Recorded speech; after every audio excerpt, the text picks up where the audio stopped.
আসসালামু আলাইকুম। সবাইকে স্বাগত জানাচ্ছি গ্লোবাল ভিউজে। আপনাদের সঙ্গে আছি আমি ফাহাদিয়া মিতু। আজ জানাবো আন্তর্জাতিক গণমাধ্যমে আলোচিত সংবাদ ও বিশ্লেষণ।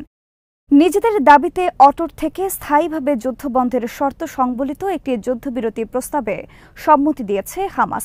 এই কাতারি ও মিশরীয় পরিকল্পনায় যুক্তরাষ্ট্রের সম্মতি রয়েছে বলে জানা গেছে, কিন্তু এতে সম্মতি না দিয়ে গাজার সর্বদক্ষিণের শহর রাফায় স্থল হামলা শুরু করেছে ইসরায়েল।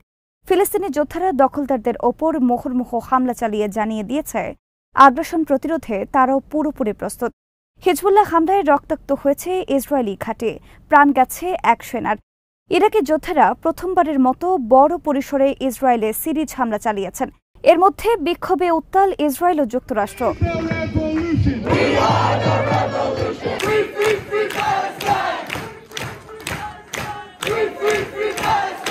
যুদ্ধবিরতি প্রতিষ্ঠায় দৌড়ঝাঁপ চলছে মার্কিন কর্মকর্তাদের। আল জাজিরা জানিয়েছে, ফিলিস্তিনের অবরুদ্ধ গাজা উপত্যকায় যুদ্ধবিরতি প্রতিষ্ঠার প্রস্তাবে সম্মতি দিয়েছে হামাস। যে প্রস্তাবে সম্মতি দিয়েছে প্রতিরোধ আন্দোলনটি, সেটি মূলত কাতার ও মিশরীয় মধ্যস্থতাকারীদের ৩ ধাপের যুদ্ধবিরতি পরিকল্পনা। ওই পরিকল্পনায় ধাপে ধাপে গাজা থেকে ইসরায়েলি সেনা পুরোপুরি প্রত্যাহার, বাস্তুচ্যুত গাজাবাসীদের নিজ নিজ ঘরবাড়িতে ফিরতে যাওয়া এবং বন্দি বিনিময়ের কথা বলা হয়েছে। এই পরিকল্পনায় যুক্তরাষ্ট্রেরও সম্মতি রয়েছে বলে জানা গেছে। হামাসের পক্ষ থেকে সোমবার রাতে এক বিবৃতিতে বলা হয়েছে, তাদের পলিট ব্যুরো প্রধান ইসমাইল হানিয়া কাতার এবং মিশরীয় মধ্যস্থতাকারীদের জানিয়ে দিয়েছেন তার সংগঠন গাজায় যুদ্ধবিরতি প্রতিষ্ঠার প্রস্তাব মেনে নিয়েছে। খবরে বলা হয়, এই যুদ্ধবিরতি কার্যকর হলে তা হবে প্রথমবারের মতো যুদ্ধ স্থায়ীভাবে বন্ধ হওয়ার কোনো পদক্ষেপ। চুক্তিতে হামাসের রাজি হওয়ার খবরে সোমবার উচ্ছ্বাস প্রকাশ করেছেন গাজার বাসিন্দারা।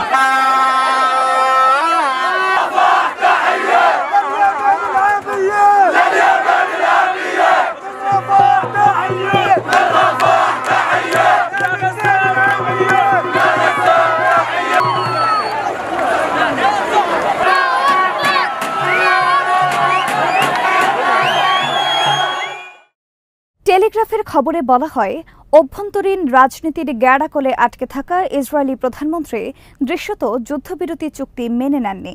দেশটির পক্ষ থেকে বলা হয়েছে, তারা এই যুদ্ধবিরতি চুক্তিতে রাজি নন। এ ধরনের হালকা প্রস্তাব তারা গ্রহণ করবেন না। প্রধানমন্ত্রী বেনিয়ামিন নেতানিয়াহু বলেছেন, হামাস যে প্রস্তাবে সম্মতি দিয়েছে তাতে ইসরায়েলের দাবিগুলো পূরণ হয়নি। তবে যুদ্ধবিরতি চুক্তি নিয়ে আলোচনার জন্য কায়রোয় মধ্যস্থতাকারীদের একটি দল পাঠানো হবে বলে জানান তিনি। ইসরায়েলের যুদ্ধকালীন মন্ত্রিসভা রাফায় অভিযান চালানোর বিষয়ে সিদ্ধান্ত নিয়েছে বলেও জানান নেতানিয়াহু।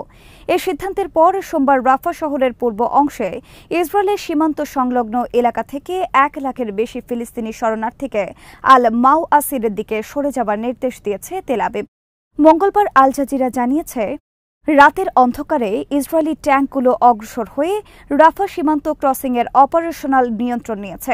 এ সময় ওই এলাকার আবাসিক ভবনগুলোতে ইসরায়েলি যুদ্ধবিমান থেকে বোমা নিক্ষেপ করা হলে অন্তত ১২ জন নিহত হন।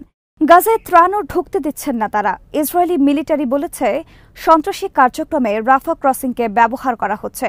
গাজার ঘন বসতিপূর্ণ এই শহরে ইসরায়েল কার্পেট বম্বিং করছে বলে জানিয়েছে অনেক সংবাদ মাধ্যম।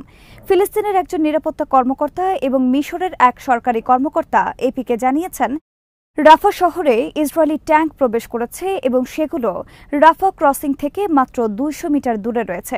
ইসরায়েলি বাহিনী বলছে, তারা রাফা শহরের পূর্বাঞ্চলে হামাসের অবস্থান লক্ষ্য করে হামলা চালাচ্ছে।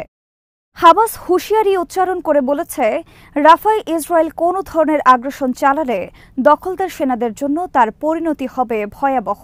সংগঠনটি সুস্পষ্ট করে বলেছে, রাফাকে সুরক্ষা দেওয়ার জন্য তারা সম্পূর্ণভাবে প্রস্তুত। সোমবার সংগঠনটি বলেছে, রাফায় আগ্রাসন দখলদার সেনাবাহিনীর জন্য পার্কে বেড়ানোর মতো হবে না। আল কাসাম ব্রিগেডসের নেতৃত্বাধীন সাহসী যোদ্ধারা আমাদের জনগণকে রক্ষার জন্য সম্পূর্ণভাবে প্রস্তুত। রাফায় ইসরায়েলি আগ্রাসনের পরিকল্পনা থামানোর জন্য আন্তর্জাতিক সম্প্রদায়ের প্রতি আহ্বান জানিয়ে হামাস বলেছে, ইহুদিবাদী বাহিনী অভিযানের জন্য যে প্রস্তুতি নিয়েছে তাতে তারা মূলত ছোট্ট এই শহরে অবস্থান নেওয়া বেসামরিক ও অসহায় নারী শিশুকে হত্যার কর্মসূচি গ্রহণ করেছে। নাম প্রকাশে অনিচ্ছুক একজন ইসরায়েলি কর্মকর্তার বরাতে রয়টার্স জানিয়েছে, হামাসের অনুমোদন করা প্রস্তাব তারা গ্রহণ করবেন না। তিনি বলেন, এই প্রস্তাবে যুদ্ধের সমাপ্তির কথা রয়েছে। এই ধরনের প্রস্তাব ইসরায়েল সমর্থন করবেন না। ইসরায়েলের বিভিন্ন গণমাধ্যমও একই তথ্য জানিয়েছে। তবে হামাসের যুদ্ধবিরতি সংক্রান্ত ঘোষণার পর সাংবাদিকদের সঙ্গে আলাপকালে ইসরায়েলি সেনা মুখপাত্র ড্যানিয়েল হাগারি বলেছেন, তার বাহিনী রাফায় আগ্রাসন চালাবে নাকি বন্ধ করবে তা তিনি নিশ্চিত করতে পারছেন না। তবে তিনি বলেন, আলোচনার মাধ্যমে পণবন্দীদের মুক্ত করে আনার প্রতিটি সুযোগ কাজে লাগাবে ইসরায়েল। যুদ্ধবিরতি প্রস্তাবে রাজি হওয়ার পাশাপাশি দখলদার ইসরায়েলি সেনাদের ওপর তীব্র হামলা চালিয়েছেন ফিলিস্তিনি যোদ্ধারা। ইসলামিক জিহাদের আল কুদস ব্রিগেড জানিয়েছে, রাফায় ইসরায়েলি আগ্রাসনের প্রস্তুতির বিপরীতে সোমবার তারা সদেরত, কিব্বুজ নির আম, মেফালসিম, গেভিম সহ বেশ কয়েকটি ইসরায়েলি বসতিতে বিপুল পরিমাণ রকেট নিক্ষেপ করেছেন। রাত 11টার দিকে এসব বসতিতে সাইরেন বাজানো হয়। হামাসের আল কাসাম ব্রিগেডস কারেম আবু সালেম বর্ডার ক্রসিংয়ে ভয়াবহ হামলার পরদিন সোমবার সকালে নেতজারিম অক্ষে ইসরায়েলি সেনাদের ওপর বিপুল পরিমাণ শর্ট রেঞ্জের রাজুম রকেট নিক্ষেপ করে। এরপর তাদের যোদ্ধারা Popular Front for the Liberation of প্যালেস্টাইনের সঙ্গে যৌথভাবে একই এলাকায় 107mm শর্ট রেঞ্জের রকেট হামলা চালান। অভিযানে দুই সংগঠনের মর্টার ইউনিটও নেতজারিমে অবস্থান নেওয়া সেনাদের ওপর বেশ কয়েক দফা হামলা চালায়। গাজাকে উত্তর দক্ষিণে বিভক্ত করা এই নেতজারিমে আল আকসা Mortars brigade, Abu Ali Mostafa brigades এবং ন্যাশনাল রেজিস্ট্যান্স ব্রিগেডও সারাদিন রকেট ও মর্টার হামলা চালিয়েছে। এদিকে বিভিন্ন বসতিতে রকেট হামলার পাশাপাশি আল কুদস ব্রিগেডস এদিন গাজার দখলদার বাহিনীর ওপর বহুমাত্রিক হামলা চালিয়েছে। এই হামলায় উত্তর গাজার আল সুজাইয়ার পূর্বে অবস্থান নেওয়া এক সেনাকে গুলি করে হত্যা করেন তাদের স্নাইপাররা। নেতজারিমেও ইসরায়েলি সম্পদের ওপর বেশ কয়েকবার আঘাত করে তাদের মর্টার ইউনিট। লেবাননের হিজবুল্লাহ জানিয়েছে, ফিলিস্তিনি যোদ্ধাদের সমর্থনে সোমবার তারা ইসরায়েলের বিভিন্ন সামরিক অবস্থান এবং সেনাদের ওপর সিরিজ হামলা চালিয়েছেন। সকাল 11:30টায় একমুখী ড্রোন ব্যবহার করে মেতুলায় ইসরায়েলি সেনাদল এবং যানবাহনে সরাসরি আঘাত হানেন তারা। এই হামলায় নিশ্চিতভাবে কয়েকজন ইসরায়েলি সেনা হতাহত এবং বহু গাড়ি ধ্বংস হয়েছে বলে জানিয়েছে হিজবুল্লাহ। ইসরায়েলি মিডিয়া এই অভিযানকে ভয়াবহ বর্ণনা করে বলেছে, হামলায় এক সেনা নিহত এবং আহত দুই সেনার অবস্থা আশঙ্কাজনক। এর আগে সকাল 9টায় হিজবুল্লাহর নাফা সামরিক ঘাঁটিতে ইসরায়েলের গোলান ব্রিগেডের হেডকোয়ার্টারে কয়েক ডজন কাতিউশা রকেট নিক্ষেপ করে। এদিন যথাযথ অস্ত্রের মাধ্যমে হাদাব ইয়ারুন সামরিক ঘাঁটিতে হামলা চালিয়ে ইসরায়েলের বহু প্রযুক্তি যন্ত্রপাতি ধ্বংস করেন তারা। ইসলামিক রেজিস্ট্যান্স ইন ইরাক জানিয়েছে, ফিলিস্তিনিদের ওপর ইসরায়েলি বর্বরতার জবাবে ইসরায়েলের বিভিন্ন লক্ষ্যবস্তুতে সোমবার সিরিজ হামলা চালিয়েছেন তারা। এদিন তাদের যোদ্ধারা ইসরায়েলের ইয়ার্ডেন এবং ইয়োনাতান ঘাঁটিতে ড্রোন হামলা করেন। একই সঙ্গে লেভিয়াথান গ্যাস প্ল্যাটফর্মেও ড্রোন হামলা চালানো হয়। এর আগে ইরাকি প্রতিরোধ সংগঠনগুলোর এই জোট জানায়, সোমবার সকালে তারা আশকেলন তেল বন্দর আল আরকাব ক্রুজ ক্ষেপণাস্ত্রের মাধ্যমে হামলা চালিয়েছেন। একই সঙ্গে ড্রোন ব্যবহার করে আরেকটি সামরিক ফ্যাসিলিটিতেও হামলা করা হয়। এদিন তারা এইলাতে ইসরায়েলের একটি সামরিক বিমান ঘাঁটিতেও ড্রোন হামলা চালান।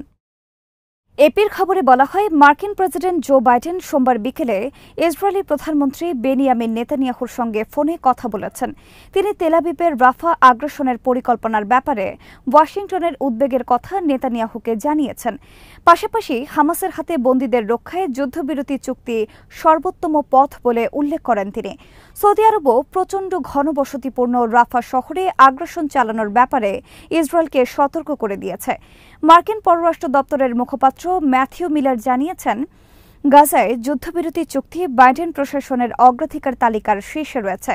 সোমবার তিনি বলেন, হামাসের প্রতিক্রিয়া পর্যালোচনা করছেন তারা।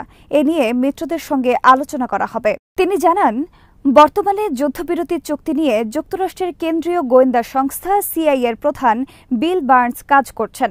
বাইডেন প্রশাসনের শীর্ষ পর্যায় থেকে সবাই এখন যুদ্ধবিরতির চুক্তির জন্য চেষ্টা করছেন। খবরে বলা হয়, সিআইএর প্রধান কাতারের দোহায় যুদ্ধবিরতি চুক্তি নিয়ে আলোচনা শেষে সোমবারই জেরুজালেমে পৌঁছেছেন। সেখানে তিনি ইসরায়েলের কর্মকর্তাদের সঙ্গে আলোচনা করবেন। সিআইএ প্রধানের দোহা সফরের পরপরই হামাসের পক্ষ থেকে চুক্তিতে রাজি হওয়ার বিষয়টিকে গুরুত্বের সঙ্গে দেখা হচ্ছে। এ বিষয়ে যুক্তরাষ্ট্রের জাতীয় নিরাপত্তা পরিষদের মুখপাত্র জন কির্বি বলেন, সিআইএ প্রধান মধ্যপ্রাচ্যে যে আলোচনা করেছেন তারই ফলশ্রুতিতে হামাসের ওই প্রতিক্রিয়া এসেছে। হামাসের পলিট ব্যুরোর উপপ্রধান খালিল আল হাইয়া বলেছেন, বাস্তবায়নের দিক দিয়ে এই ধাপগুলো পরস্পরের সঙ্গে সম্পর্কযুক্ত এবং প্রথম ধাপ বাস্তবায়িত হলেই দ্বিতীয় ধাপের বাস্তবায়ন শুরু হবে। তিনি বলেন, বল এখন ইসরায়েলের কোর্টে এবং এখন এই প্রস্তাব মেনে নেবে কিনা তা তেল আবিবের ওপর নির্ভর করছে।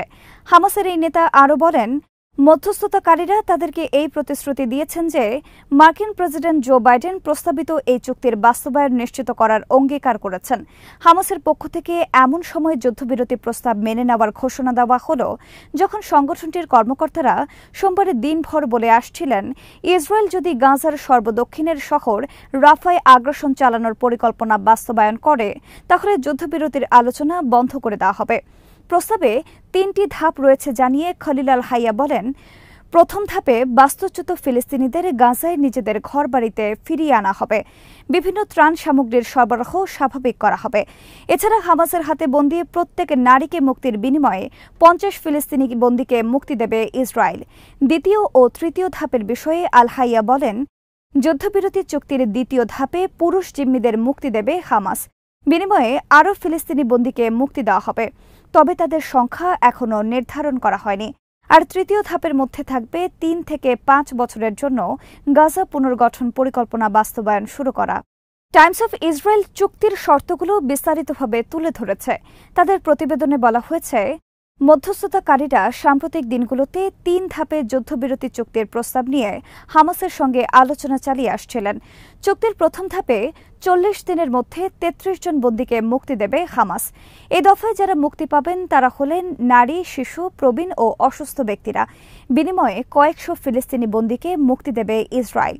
দ্বিতীয় ধাপে পরবর্তী 42 দিনের মধ্যে বাকি সব বন্দীকে মুক্তি দেবে হামাস। বিনিময়ে আরও কয়েকশো ফিলিস্তিনি বন্দীকে মুক্তি দেবে ইসরায়েল। পাশাপাশি গাজা থেকে সব ইসরায়েলি সেনা প্রত্যাহার করা হবে। চুক্তির তৃতীয় ধাপে 42 দিনের মধ্যে 7 অক্টোবর ইসরায়েলি হামাসের অভিযানে নিহত বা বন্দী অবস্থায় যারা নিহত হয়েছেন তাদের সবার মরদেহ ইসরায়েলের কাছে হস্তান্তর করা হবে। বিনিময়ে ইসরায়েলে বন্দী অবস্থায় মারা যাওয়া ফিলিস্তিনিদের মরদেহ হস্তান্তর করা হবে। চুক্তির প্রথম ধাপেই গাজা পুনর্গঠন প্রক্রিয়া শুরু হবে। তাতে গাজার সড়ক, বিদ্যুৎ, পানি, পয় নিষ্কাশন এবং যোগাযোগ অবকাঠামো পুনর্গঠনের কাজ করা হবে। আর চুক্তির দ্বিতীয় ধাপে গাজার ঘরবাড়ি ও বেসামরিক স্থাপনা পুনর্গঠনের জন্য 5 বছর মেয়াদী পরিকল্পনা প্রস্তুত করা হবে। অবকাঠামো পুনর্গঠনের কাজ শুরু হবে চুক্তির তৃতীয় ধাপে। আনাতোলো জানিয়েছে, যুদ্ধবিরতিতে হামাসের সম্মতিকে স্বাগত জানিয়েছেন তুরস্কের প্রেসিডেন্ট রিসেপ তাইয়েপ এরদোয়ান। সোমবার রাজধানী আঙ্কারায় মন্ত্রিসভার বৈঠকের পর তিনি বলেন, তুরস্ক যুদ্ধবিরতির জন্য প্রচেষ্টা চালিয়েছিল, তা সফল হয়েছে। হামাসের মতো ইসরায়েলও একই পদক্ষেপ নেওয়া উচিত। তাদের যুদ্ধবিরতি এবং বন্দী মুক্তির প্রস্তাব গ্রহণ করা উচিত। তিনি বলেন, আমি সমস্ত পশ্চিমা নেতাকে গাজায় যুদ্ধবিরতির বিষয়ে ইসরায়েলি প্রশাসনের ওপর চাপ দেওয়ার জন্য আহ্বান জানাচ্ছে। যুদ্ধবিরতি প্রস্তাবে সম্মতি দিয়েই বিষয়টি ইরানের পররাষ্ট্রমন্ত্রীকে ফোন করে জানিয়েছেন ইসমাইল হানিয়া। ইরানের পররাষ্ট্রমন্ত্রী হোসেন আমির আবদুল্লাহিয়ান সোমবার রাতে নিজের অফিসিয়াল এক্স অ্যাকাউন্টে দেওয়া এক পোস্টে লিখেছেন, হানিয়া তাকে জানিয়েছেন তিনি মিশর ও কাতারের যেই যুদ্ধবিরতির প্রস্তাব মেনে নিয়েছেন তাতে ইসরায়েলি আগ্রাসন বন্ধ, বন্দী বিনিময় এবং গাজার ওপর থেকে অবরোধ তুলে নেওয়ার কথা বলা হয়েছে। ইসরায়েলি গণমাধ্যমের খবরে বলা হয়, গাজায় বন্দী ইসরায়েলিদের পরিবারের সদস্যরা সোমবার তেল আবিবের আইলন ও বিগিন রোড অবরোধ করে বিক্ষোভ করেছেন। তারা হামাসের সম্মতি দেওয়া প্রস্তাব মেনে নিতে সরকারের প্রতি আহ্বান জানান। বন্দী মাতান জাউঙ্গাওকারের মা ইভান জাউঙ্গারকার প্রধানমন্ত্রী নেতানিয়াহুকে সম্বোধন করে চ্যানেল 12-এ বলেন, এখন সবই আপনার হাতে। নেতা হিসেবে সাহসী হন। সরকার এবং যুদ্ধকালীন মন্ত্রিসভার উচিত এই চুক্তি মেনে নেওয়া। সব বন্দীকে আমরা ঘরে দেখতে চাই। গাজায় বন্দী ইসরায়েলিদের পরিবারগুলোর একটি গ্রুপ হামাসের সম্মতি দেওয়া প্রস্তাবকে স্বাগত জানিয়ে বলেছে, হামাসের এই ঘোষণা 132 ইসরায়েলি বন্দীর ঘরে ফেরার পথ খুলে দিয়েছে। এই নাগরিকদের কাছে দেওয়া ইসরায়েলি সরকারের অঙ্গীকার পূরণের সময়। মন্ত্রিসভার উচিত হামাসের মতো প্রস্তাবের সম্মতি দিয়ে সব বন্দীকে ফিরিয়ে আনা। আল জাজিরা জানিয়েছে, গাজা ও পশ্চিম তীরে ইসরায়েলি হামলা অব্যাহত রয়েছে। 7 অক্টোবর শুরু হওয়া হামলায় এই পর্যন্ত 34,735 ফিলিস্তিনি নিহত হয়েছেন, যাদের অধিকাংশই শিশু ও নারী। আজ এখানেই শেষ করছে। সবাই ভালো থাকুন, সুস্থ থাকুন আর দেখতে থাকুন বিডি ভিউজ। চ্যানেলটি ভালো লাগলে সাবস্ক্রাইব করুন, সংযুক্ত থাকুন আমাদের ফেসবুক পেজে। আল্লাহ হাফেজ।